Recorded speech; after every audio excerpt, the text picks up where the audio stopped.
This is Generation Stadia, giving you that daily dose of everything and anything Stadia related, and today we have some news to cover. And today it's going to be all about the games. We'll be discussing a recent delay on a very key title, some release dates for a couple of games, as well as a Stadia exclusive feature. We'll also be mentioning some new games that have been recently announced for Stadia. But before I begin, I want to put up a bit of a disclaimer. I made this video prior to the EA Play Live event, so any of those announcements won't be showing up here, and if they do announce something for Stadia, you can bet that I am currently working on a video covering it. And if by any chance you're watching this after I've already put that video out, it'll be up in the annotation above. So now let's begin with Baldur's Gate 3. They recently held a live stream showcasing over an hour of gameplay. This is easily one of my most anticipated titles of this year because if you haven't played Divinity Original Sin 2, you really should. It's a fantastic game. And so far, everything I've seen about Baldur's Gate 3 makes it look like that, but even better. I have little to no doubt that this game is going to find success both on PC and Stadia, especially with its early access launch being in August. That is, if everything goes according to plan, and they've stated that as such too. Either way, I have to say, from what we've seen in this gameplay demo, they've already improved on a lot of the feedback they were given on their initial showing. But more importantly, I think it did a fantastic job of highlighting just what type of game it is and how important user choice is in it. I also found it funny that throughout the whole session, he was consistently asking his chat to select the dialogue tree option, and that's something that's going to be built right into the Stadia version of the game. Anyways, if you have any sort of interest in this style of game or Dungeons & Dragons, be sure to check out the full gameplay session. I'll link it in the description below. But now it's time we move on to some really big news, and that's the fact that Cyberpunk 2077 has been pushed back from September 17th to November 19th. And to be very clear, this does not mean that the Stadia version will be launching day and date. Until Google or CD Projekt Red themselves come out and says so, it's pretty much safe to assume that it's going to be coming out after. I know there's been a lot of confusion about the release date for this, and honestly, I'm a little bit disappointed to hear about this delay, but I do prefer getting a good game at launch than something that was rushed out the door. But this does bring up the question, will the Stadia version of the game still be launching this year? November 19th is pretty close to the beginning of next year, and I kinda have doubts that we'll see it released in December. As for the reason for the delay, it pretty much comes down to just how massive of a game this is and how many bugs and things they need to iron out there are. They stated in their delay announcement that Cyberpunk 2077 is finished both content and gameplay wise, so all that's really left here is the polish. Either way, we can expect to hear much more about the game soon, since journalists all over the world are starting to get their preview copies, and the Night City Wire event is going to be on the 25th of June. Once again, this has got to be one of the most hyped games of this generation, and I, like many of you out there, are going to be picking this up day one. Let's hope we hear something about the Stadia release in their upcoming Night City Wire event, or on the July Stadia Connect. Do let me know how you feel about this delay in the comments section below. But that's enough bad news. Now let's start talking about some release dates. And the first one is coming up real soon. If you've been excited about the indie game Wavebreak, well, you only have to wait till the 23rd to get your hands on it. This retro wave skateboarding game is probably best compared to something like Tony Hawk meets boating meets Miami Vice. That certainly sounds like a crazy mix, but a fun one at that. And according to the Reddit post, you can expect it to launch on the Stadia store for $29.99. According to the website, the game features a campaign, co-op and competitive online play, as well as RPG-like systems such as stat bonus upgrades and tricking out your ride and character. Next, we'll be talking about another upcoming release, and this one will be a Stadia Pro title. We're talking about Crata, and there's something very unique about this game because it will be launching alongside the State Share beta. I should mention that as of right now, for the foreseeable future, this is a Stadia exclusive title. But what makes Crata so unique and special for it to start incorporating something like State Share? Well, the thing is that this game is all about creating, sharing, and playing games. That's right, users will be able to create their own games and then share it along to the masses so everyone can enjoy playing them. It features what looks to be an extremely robust toolset, and you can create with other people on the fly. That's exactly why this game is perfect for introducing something like state share. As you can tell by the video in the background, it'll be super easy to create a state share link, post it in chat, and have people immediately join your session.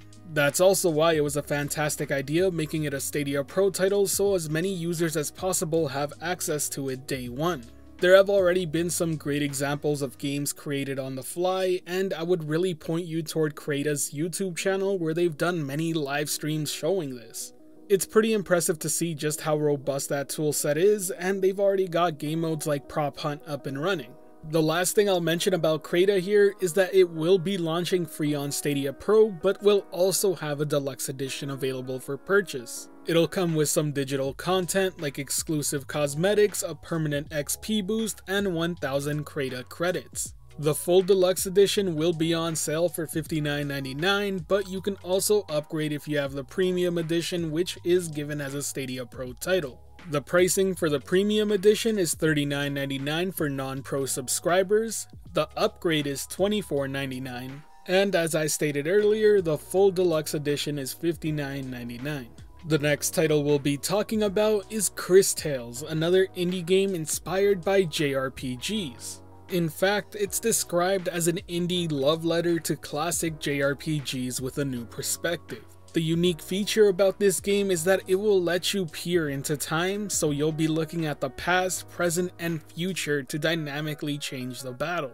Now, I'm a pretty huge fan of JRPGs, and I grew up playing games like Final Fantasy, so this is right up my alley. But I think the biggest takeaway I can give out of this game is just how beautiful the art style is. The way the colors are used to bring life to the environment is absolutely fantastic, and I can't wait to see more. Now, the last title we're going to be talking about here does have a release date, but it is also a fairly new title, so some of you may not have seen it yet. And that's Windbound. This single player RPG definitely gives off that sort of Breath of the Wild Wind Waker vibe, and it looks amazing. In this game, you'll be sailing across the Forbidden Islands and uncovering their secrets. But in order to do this, you're gonna have to live off the land. You'll be hunting wildlife and chopping down trees and making tools. All of this will allow you to continue to upgrade your boat so you could sail further and discover more islands. Your boat will have to be designed to fight against strong winds, huge waves, and deadly sea creatures. Honestly, it sounds pretty exciting, and while I know some people may say it looks too much like Zelda, I can't wait to play a game like that on Stadia. Better yet, when one of the developers responded on Twitter saying there's around 40 hours of gameplay depending on player's skill and difficulty setting, that got me excited. This is certainly one title I'll be keeping an eye out for because the potential is huge.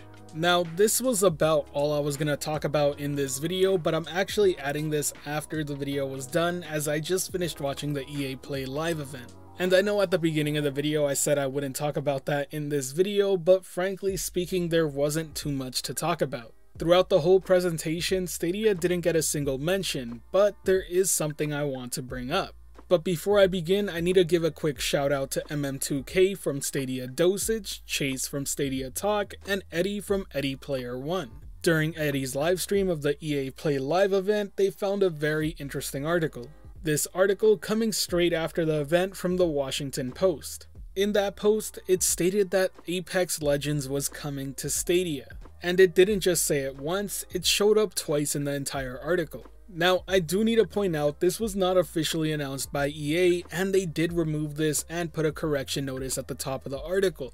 Under normal circumstances, I would say that's enough to say it was probably just a typo, but the writers of the article themselves responded on Twitter. And both times they did, they stated that they were told differently about the release of a Stadia version during a pre-briefing. That's quite an interesting mistake to make, and honestly, it could still be just that, an accident. But it could also just be a slip of the tongue during that briefing. After all, we know EA games are coming to Stadia. Now, once again, I do just want to say temper your expectations. Obviously, this isn't confirmation full on, but it is a very interesting thing to think about. After all, we do know that there is a Stadia Connect happening, and this would be the first free-to-play title that gets put on Stadia, so it'd be interesting to see how that would get handled. Normally I wouldn't talk about rumors or speculation, unless it's something that I find very interesting, and that's why you're hearing about this now.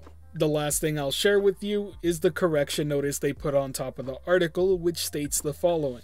An earlier version of this article incorrectly stated that the EA Play announcement included news about Apex Legends coming to Stadia. I find the wording used here interesting, but I'll leave it at that. Either way, do let me know if you think this game will make its way to Stadia, and do you think we'll see it at the upcoming Stadia Connect? I look forward to your answers below.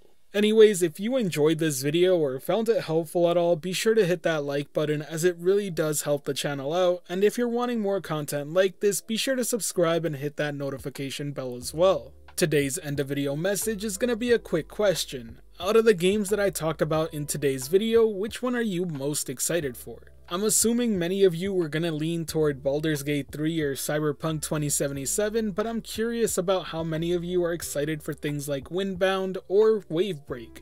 And let's not forget about Crata and Cris Tales. For me, it's going to be the basic default answer of Cyberpunk 2077.